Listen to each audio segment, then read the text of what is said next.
June 20, 1756.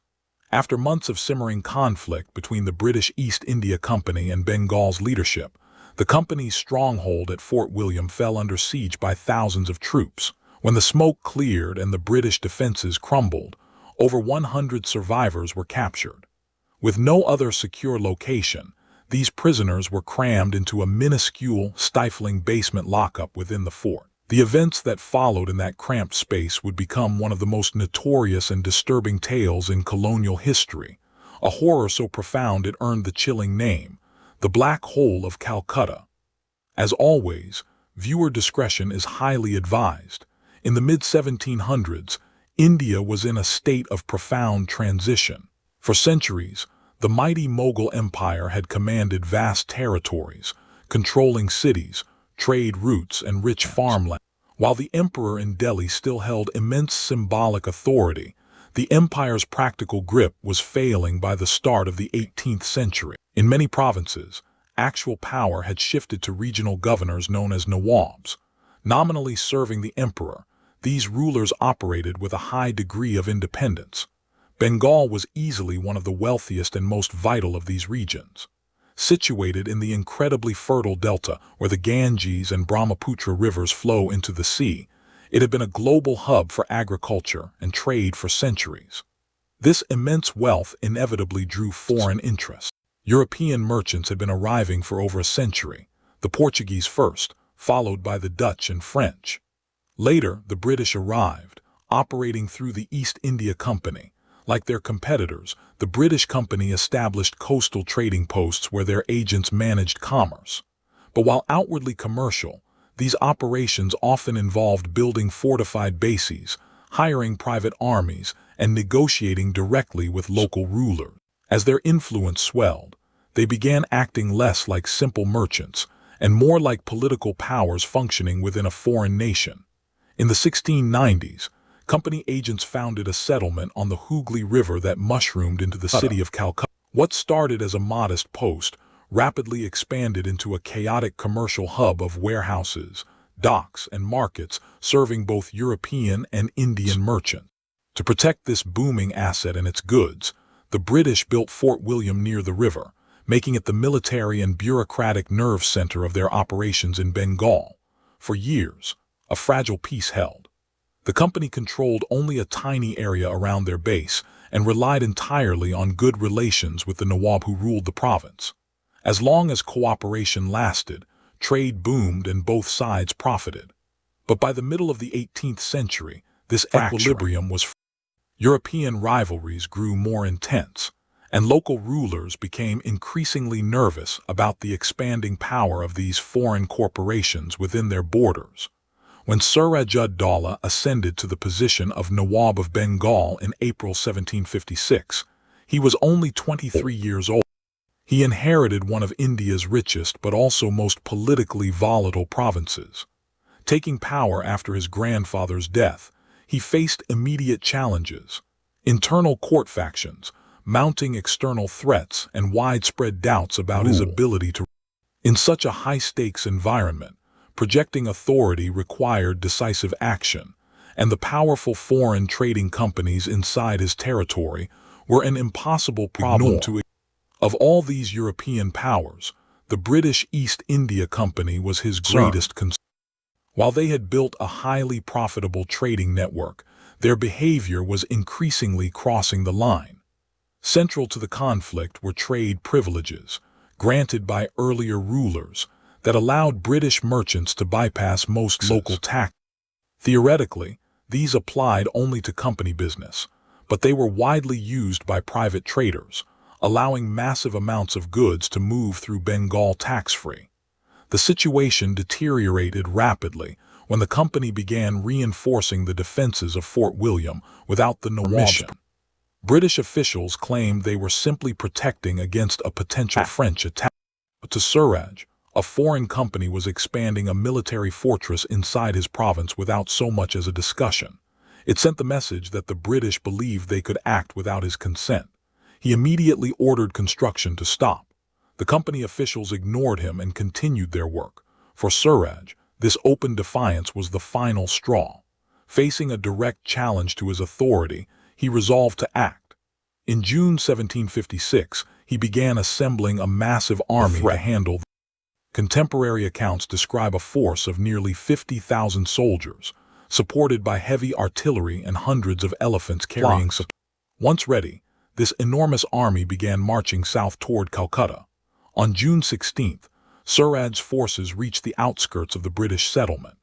As they advanced through the surrounding areas, they effortlessly swept aside the limited resistance they met. The approach of this overwhelming force sent waves of panic through the European community in Calcutta.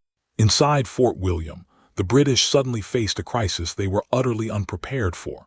As Siraj's army neared Calcutta, terror and confusion paralyzed the British settlement.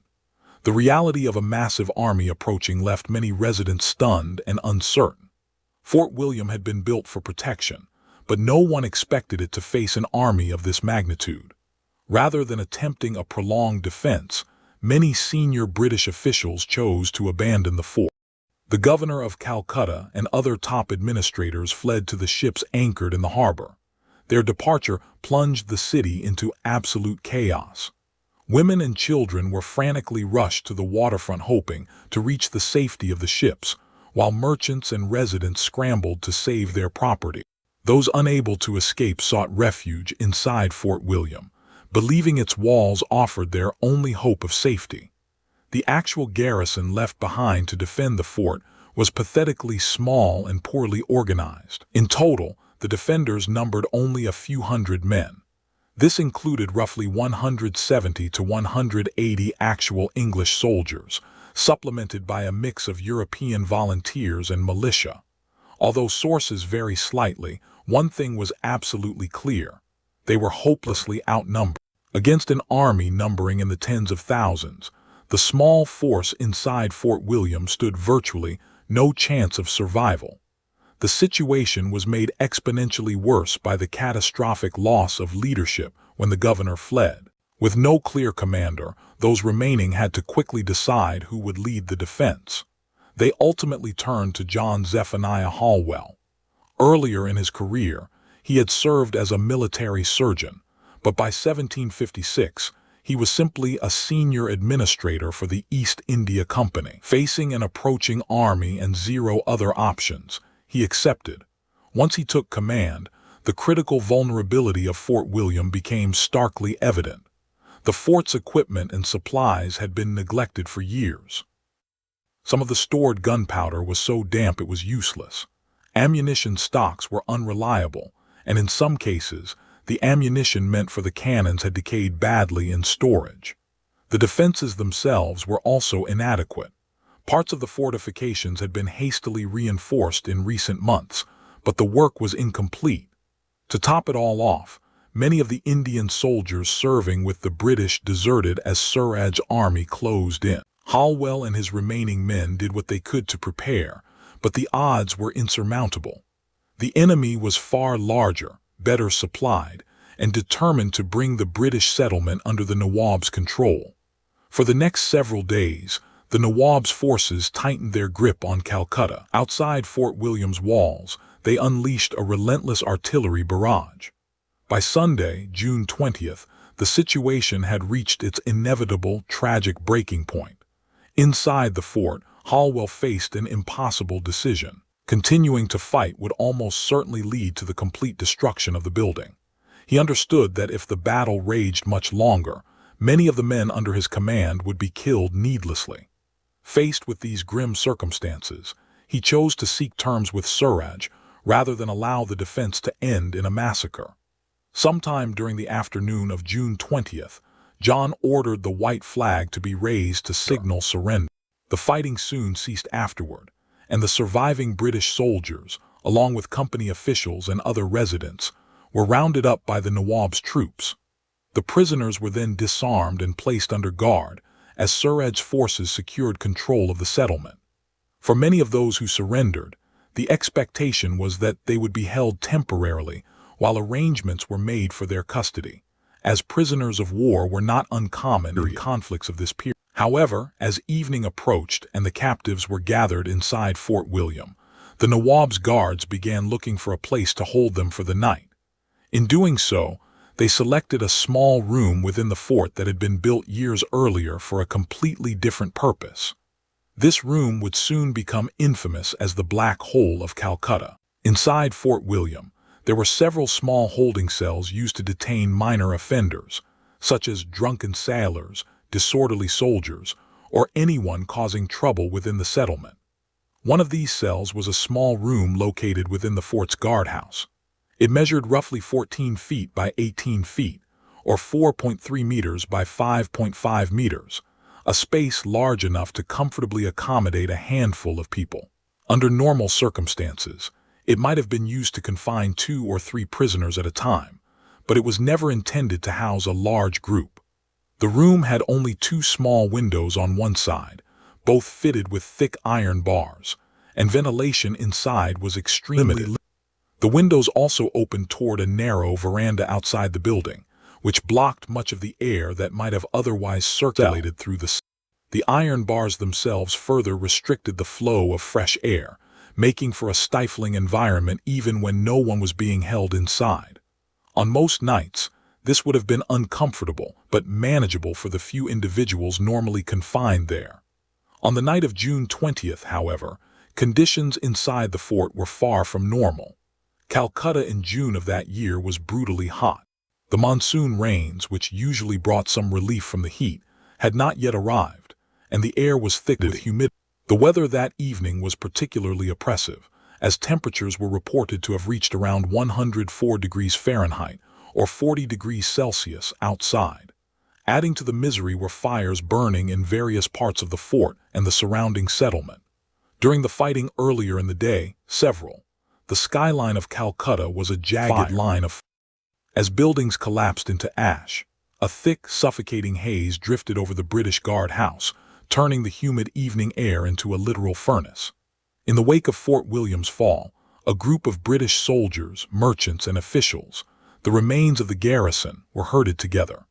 Historians still bicker over the exact headcount, but according to the journal of a survivor named John, 146 souls were gathered under the watchful eyes of the Nawab's guards. Just after 8:00 p.m., the atmosphere shifted from tense to terrifying. The guards began driving the captives toward a tiny, cramped lockup at the edge of the bayonet.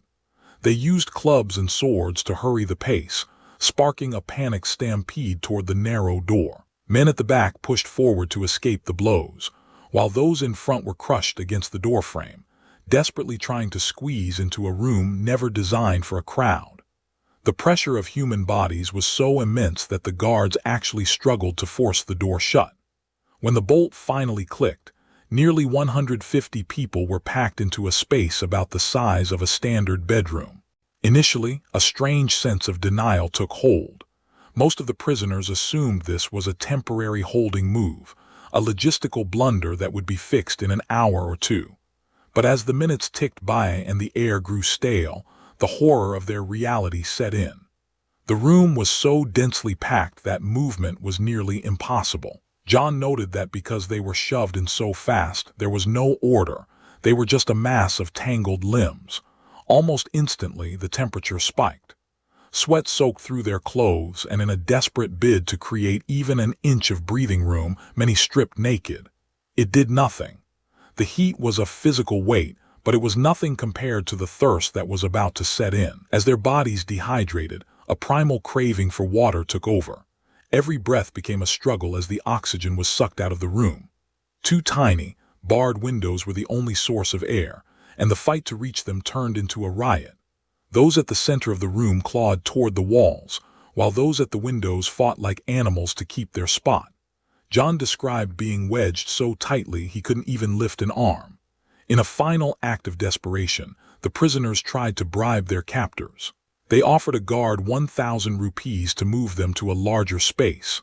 The guard left but returned with a soul-crushing answer. No. They doubled the bribe. The guard tried again, but the answer remained the same. The Nawab Siraj was asleep, and his officers were too terrified to wake him. By 9:00 p.m., the death toll began to climb. Men were passing out from heat exhaustion or simply suffocating where they stood. A frantic, rhythmic chant for water filled the air.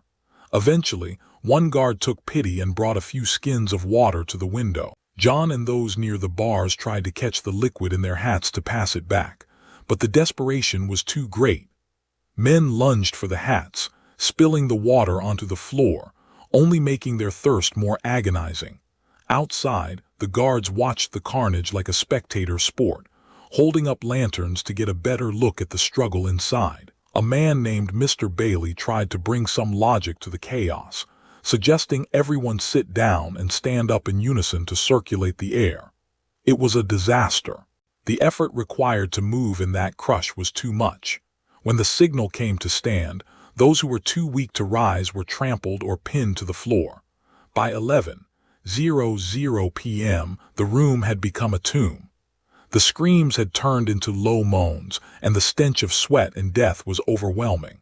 One by one, the prisoners slumped over, but the crowd was so tight that many stayed upright even after they died, held up by the pressure of the living. By the pre-dawn hours, a haunting silence fell over the cell. At sunrise on June 21st, Siraj finally woke up and ordered the prisoners brought out. When the door swung open at 6:00 a.m., the scene was a nightmare. A wall of corpses blocked the exit. Survivors had to climb over a mountain of their dead comrades just to reach the air. It took John 20 minutes of crawling and shoving just to get outside. Out of the 146 who entered that hellish room, only 23 walked out alive. The survivors were dragged before the Nawab, who, according to John, didn't seem to care one bit about the atrocity. Whether he truly knew what was happening while he slept is a debate that still rages among scholars. Regardless, John and a few others were marched off as prisoners to the capital. But the story didn't stay in Bengal. Within months, the tale of the Black Hole of Calcutta reached London, sparking a wave of fury that would change the course of history forever.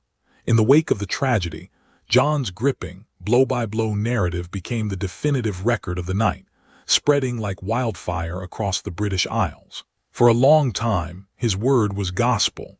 Since the other survivors didn't step forward to dispute his claims, the public embraced the Black Hole of Calcutta as an undisputed historical fact. However, as the centuries rolled by and historians began poking holes in the story, the narrative started to show some cracks. The biggest red flags: the numbers.